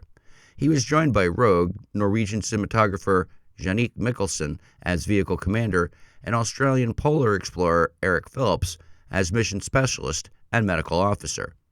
The team conducted 22 research experiments in orbit, including medical imaging, materials testing, and biological studies. As the first crew mission to reach a 90-degree orbital inclination, FRAM2 provided rare views of polar auroras and remote Arctic landscapes. For Wang, the mission fulfilled a childhood curiosity about the polar regions. For the broader space community, it demonstrated how private spaceflight can combine scientific research, technical innovation, and public outreach, including a successful amateur radio experiment that brought signals from orbit to Earthbound listeners around the globe. It is time for AMSAT's weekly satellite shorts from all over, and we begin this week with news from NASA's Parker Solar Probe. The probe has completed its second daring flyby of the Sun, coming within 3.8 million miles of its surface at speeds nearing 430,000 miles per hour, while collecting valuable data on solar wind and the Sun's corona. The spacecraft operated autonomously during the approach, using 4 specialized instruments to study the Sun's outer atmosphere. This mission marks another historic milestone in solar science, as Parker continues to rewrite what we know about our star and help scientists better predict space weather. The spacecraft's extreme performance is made possible by cutting-edge technologies, including a heat shield, self-cooling solar arrays, and autonomous systems. In recognition of these innovations, the Parker Solar Probe team, comprising of NASA, the Johns Hopkins Applied Physics Lab, and over 40 partners, was awarded the prestigious 2024 Robert J. Collier Trophy. Launched in 2018 and managed under NASA's Living with a Star program, the probe is expected to make another close approach in June, continuing its groundbreaking journey into uncharted solar territory. Staying with NASA, we get word that NASA and Boeing are working together to prepare the CST-100 Starliner spacecraft for its next crewed flight, which is expected in late 2025 or early 2026. This follows the spacecraft's first crewed mission, which experienced a propulsion system failure that extended an 8-day mission to a 9-month stay for astronauts Butch Wilmore and Suni Williams, who later returned via SpaceX's Dragon capsule. In response, teams are conducting extensive testing and analysis, including propulsion system evaluations at White Sands Test Facility to address overheating issues and helium leaks. Over 70% of the anomalies from the previous mission have been resolved, but major propulsion issues remain under review into 2025. Boeing's ongoing work on Starliner, which has cost over $2 billion, is part of NASA's broader strategy to maintain flexible and safe access to space through commercial partnerships. If testing proceeds as planned, Starliner's next mission could support either crew or cargo transport to the International Space Station. And finally, if you didn't get enough SSTV last week, the International Space Station will be transmitting special slow-scan television images to celebrate Cosmonautics Day, which honors Yuri Gagarin's historic first spaceflight on April 12, 1961. The SSTV event is organized by Amateur Radio on the International Space Station and will run from April 11th through the weekend. A total of 12 images will be broadcast in PD-120 mode on the standard downlink frequency of 145.8 MHz FM. Enthusiasts around the world can receive these images using a VHF radio or SDR, along with SSTV decoding software such as MS-STV, RX-SSTV, or Robot 36. This is a great opportunity for amateur radio operators and space fans alike to collect commemorative images directly from orbit. Be sure to check ISS pastimes for your location so you don't miss the transmissions. Broadcast audio processing company Orban Labs has donated an Optimod 9100B AM processor signed by company founder Bob Orban to ARRL in support of this year's annual auction. The donation was made at the annual National Association of Broadcasters Convention. Orban Labs has set the standard for audio processing in broadcast industry for 50 years. Its donation will be used to raise funds in support of ARRL's programs in amateur radio at the annual auction. Company founder Bob Orban was on hand to sign the cover plate, which makes this unique, vintage, and fully functional item a valuable collector's piece. Orban Labs co-owner Mike Pappas, W9CN, organized this generous donation, which was accepted on behalf of ARRL by Pacific Division Director Anthony Marchin, W7XM.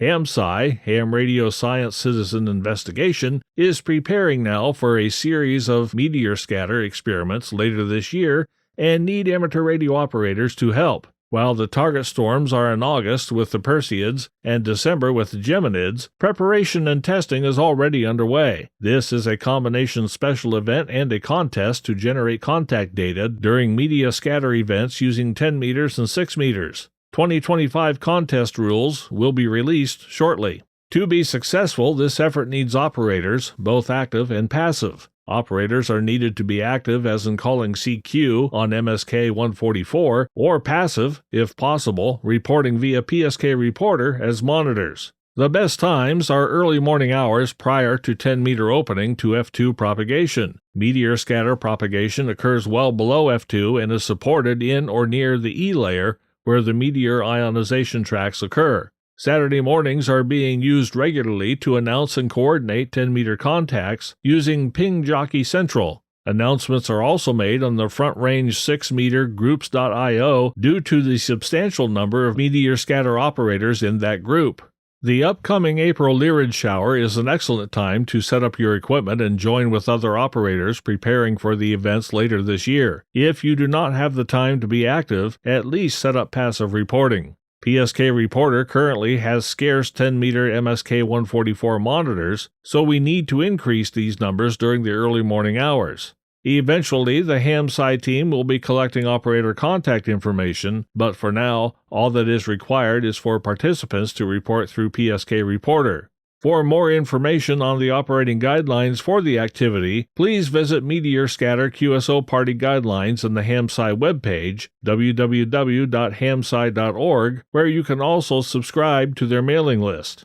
HAMSci serves as a means for fostering collaboration between professional researchers and amateur radio operators. It assists in developing and maintaining standards and agreements between all people and organizations involved. Its goals are to advance scientific research and understanding through amateur radio activities, encourage the development of modern technologies to support this research, and provide educational opportunities for the amateur community and the public. You're listening to This Week in Amateur Radio, available worldwide as a podcast from our web at www.twiar.net.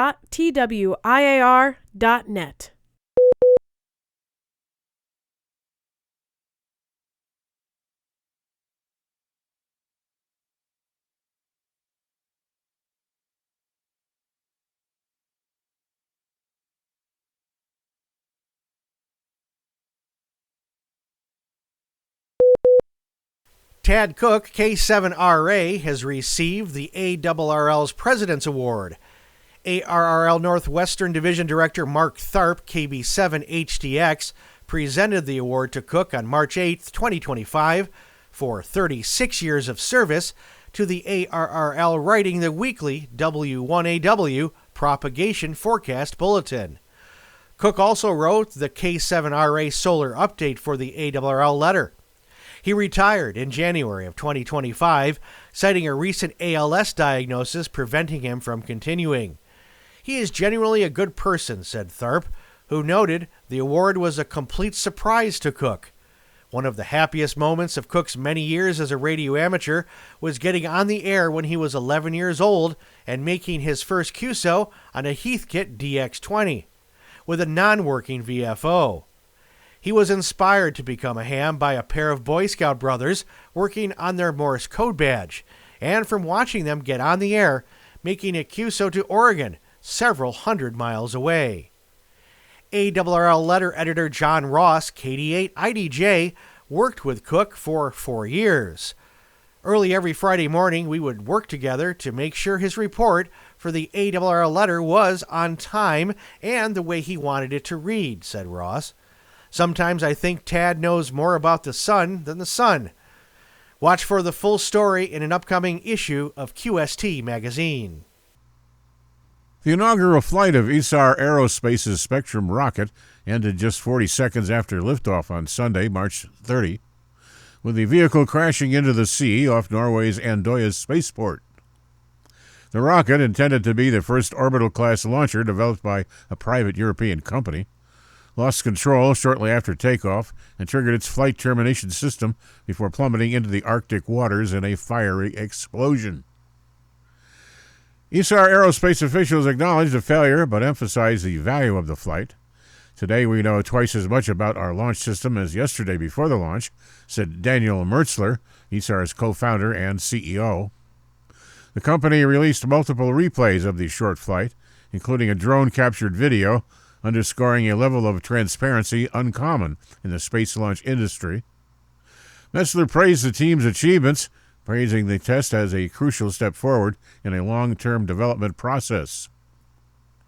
The Spectrum rocket lifted off at 10:30 UTC, generating over 150,000 pounds of thrust from its 9 engines, fueled by liquid propane and liquid oxygen. Trouble emerged about 15 seconds into the flight as the rocket began to oscillate and tumble, eventually flipping upside down. With the rocket's propellant tank still nearly full, its impact created a massive fireball visible from the snowy Andøya landscape. No injuries were reported, and the launch pan remained intact.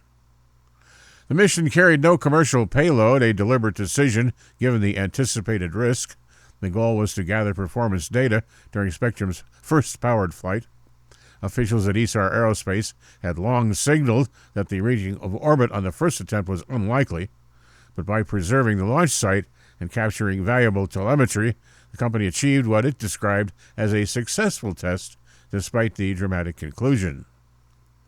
Founded in 2018, Isar Aerospace has raised over 400 million euros in private and institutional funding, making it the most well-capitalized among Europe's emerging private launch companies. Supporters include the European Space Agency, Germany's government, the NATO Innovation Fund, ESA Director Josef Aschenbacher, and he's praised that flight as a vital learning opportunity, while German Vice Chancellor Robert Habeck hailed the launch as evidence of Europe's growing technological independence. Isar is already building its next 2 rockets and plans to iterate quickly, following a strategy model after SpaceX's fast-paced start and repair cycle. While the loss of the first Spectrum rocket marks a setback, company officials maintain that success lies not in perfection, but in progress, and we're super happy, Mertzler said. Now it's time to analyze all the data, learn, iterate, and be back on the launch pad as soon as possible. The Dwingello radio telescope has successfully bounced a radio signal off the planet Venus and back to Earth. Transmitting at 1,299.5 megahertz, operators transmitted a 278-second-long tone. While Dwingello received its own signal, the Starkert radio telescope located in Germany also received the same signal. The data analysis consists of correcting the received data for both the expected Doppler shift and the rate of change of this Doppler shift due to the rotations and relative motions of Earth and Venus. After channelizing the received signal in 1 Hz frequency bins, the echo of the transmitted signal falls exactly in the predicted bin. Duingelu is planning another Venus bounce in October of 2026.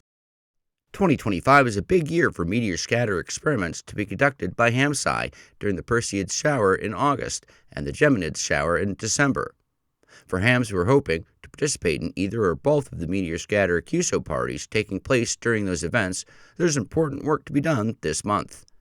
The Citizen Science Research Group is encouraging operators to get ready by setting up your equipment now in time for the Lyrids shower, which will be peaking on the 21st and 22nd of April.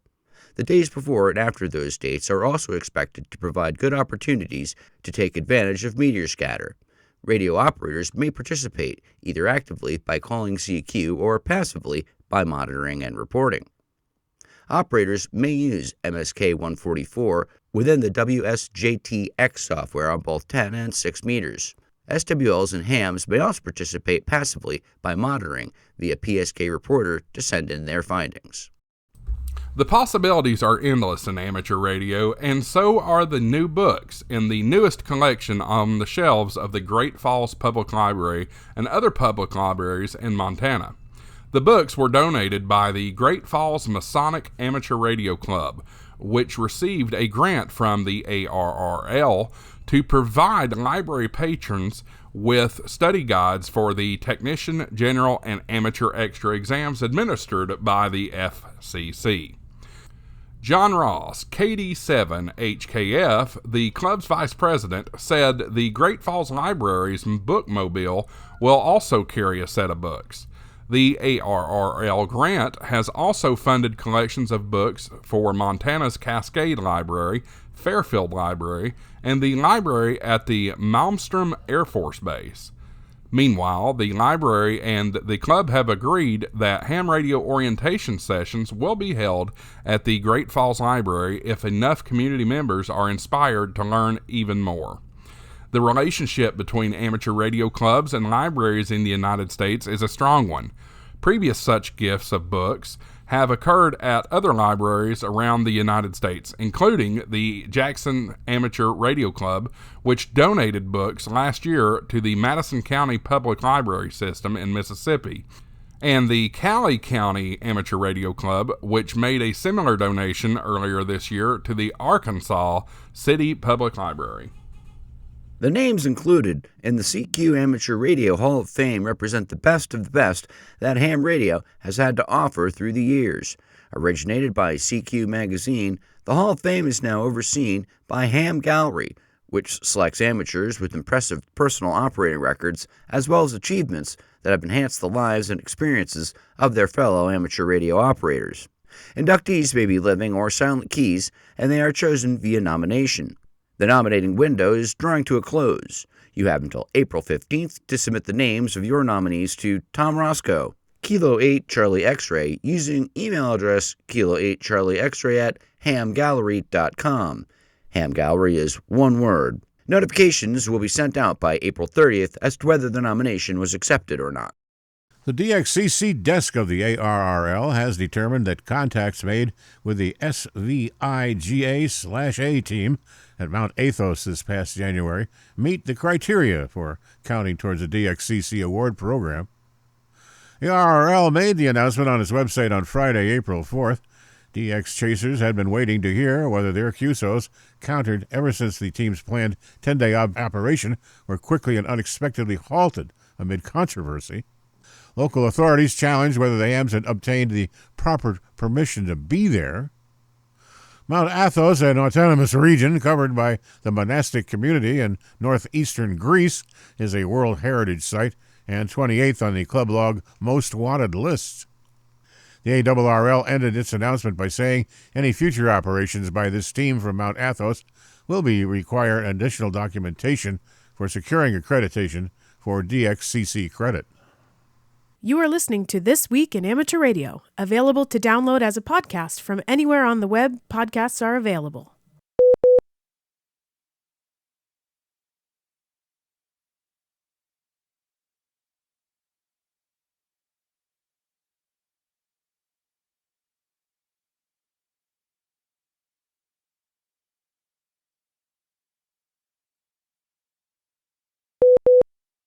A couple of silent keys to tell you about this week. First, an amateur radio operator who gained a following in western Pennsylvania as a DJ and later the host of conservative talk radio has become a silent key. Jim Quinn, W3VEX, got his start on the professional side of radio at KQV-AM as a top 40 disc jockey, and later with the giant WTAE. In the years that followed, his broadcast career delivered roles as a morning DJ on other music stations during the rise of FM Top 40 radio. Moving later to WPGB-FM, Jim became co-host of a conservative radio talk show. He was a well-known voice on the air, particularly among Pittsburgh, Pennsylvania listeners. Jim became a silent key on Sunday, March 30th. No cause of death was immediately given. In all, he had more than 4 decades in commercial radio, from Pennsylvania to Cleveland to New York City and upstate Buffalo, New York. His amateur radio career lasted even longer. According to his page on QRZ.com, Jim was first licensed as a teenager while living in his native New Jersey. He was 82. And finally, hams in Arizona are grieving the loss of one of their own, a well-regarded member of the Mingus Mountain Repeater Group. It took very little time for Dan Crouch, KF7DC, to find a home with the Mingus Mountain Repeater Group in Arizona. Not long after he got his license in 2012, he found his way there and soon became part of the Mingus Mountain Round Table. He served as a moderator of the Round Table for many years. Dan became a silent key during the weekend of March 15th. He was a full-time minister for more than 50 years, serving for 20 years at the Fountain of Life Community Church in Prescott Valley.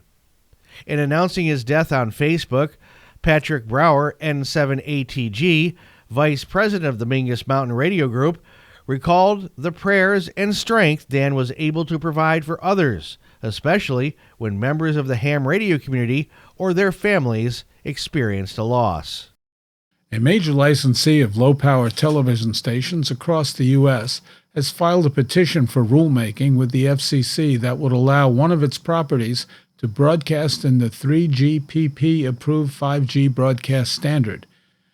In a petition of rulemaking submitted Friday with the Commission for its consideration by Wilkinson, Burker, Nauer, Counsel David O'Connor, and Jeffrey G., HC2 Broadcasting requests the authorization of permissive use of 5G broadcast as a transmission standard for low-power TV stations.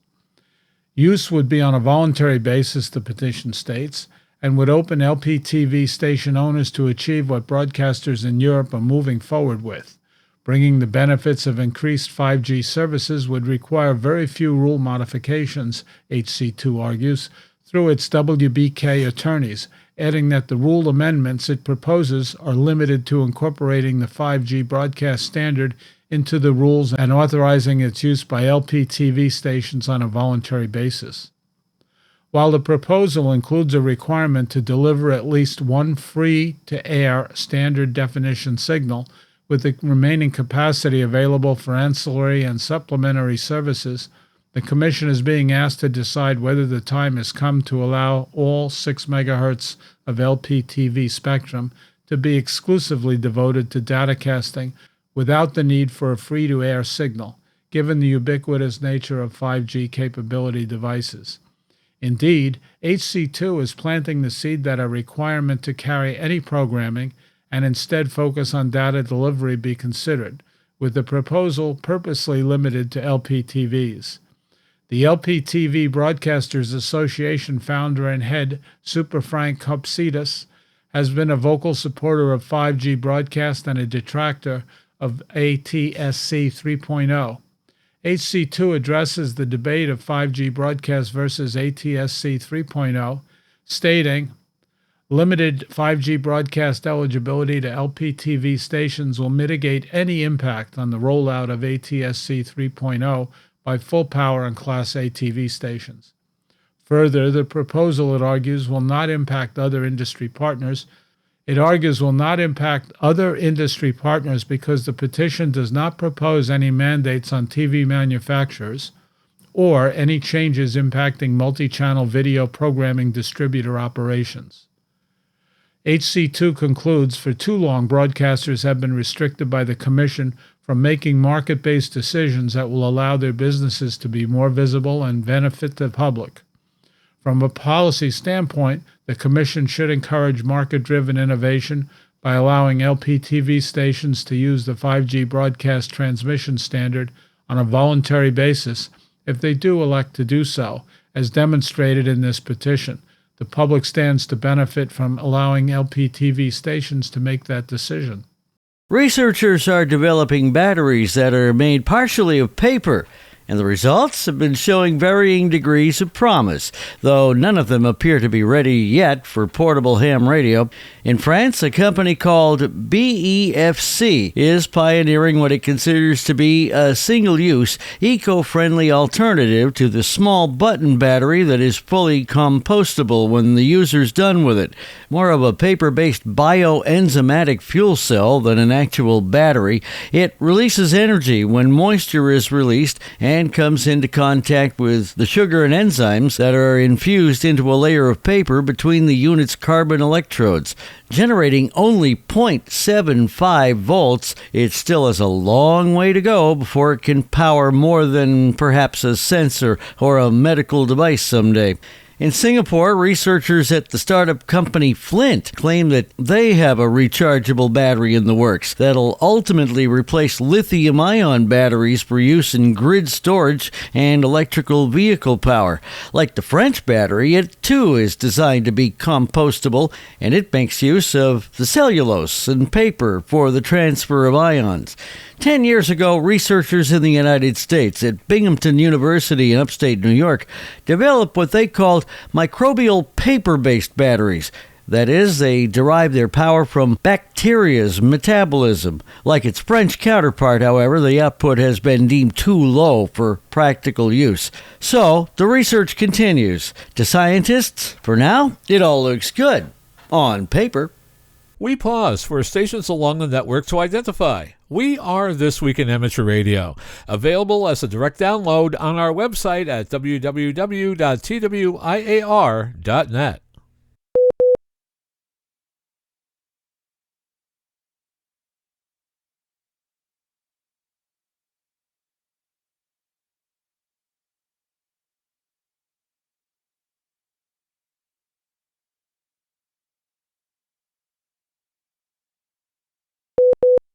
And finally this week, we read with interest in the latest Radio World Trade magazine by Walter Konetzko, a field engineer for broadcast stations. He relates the following story about radio station copper theft. I read with interest the readers' forum with regards to copper theft. I found it interesting that the problem still exists, as I had an incident happen many years ago, circa 1975, but with a slightly different twist. I received a call from a metropolitan radio station asking if I could render some assistance with a problem they were having. The AM station on the East Coast was operating in the capital city with an original self-supporting tower atop a multi-story office building located on the city square.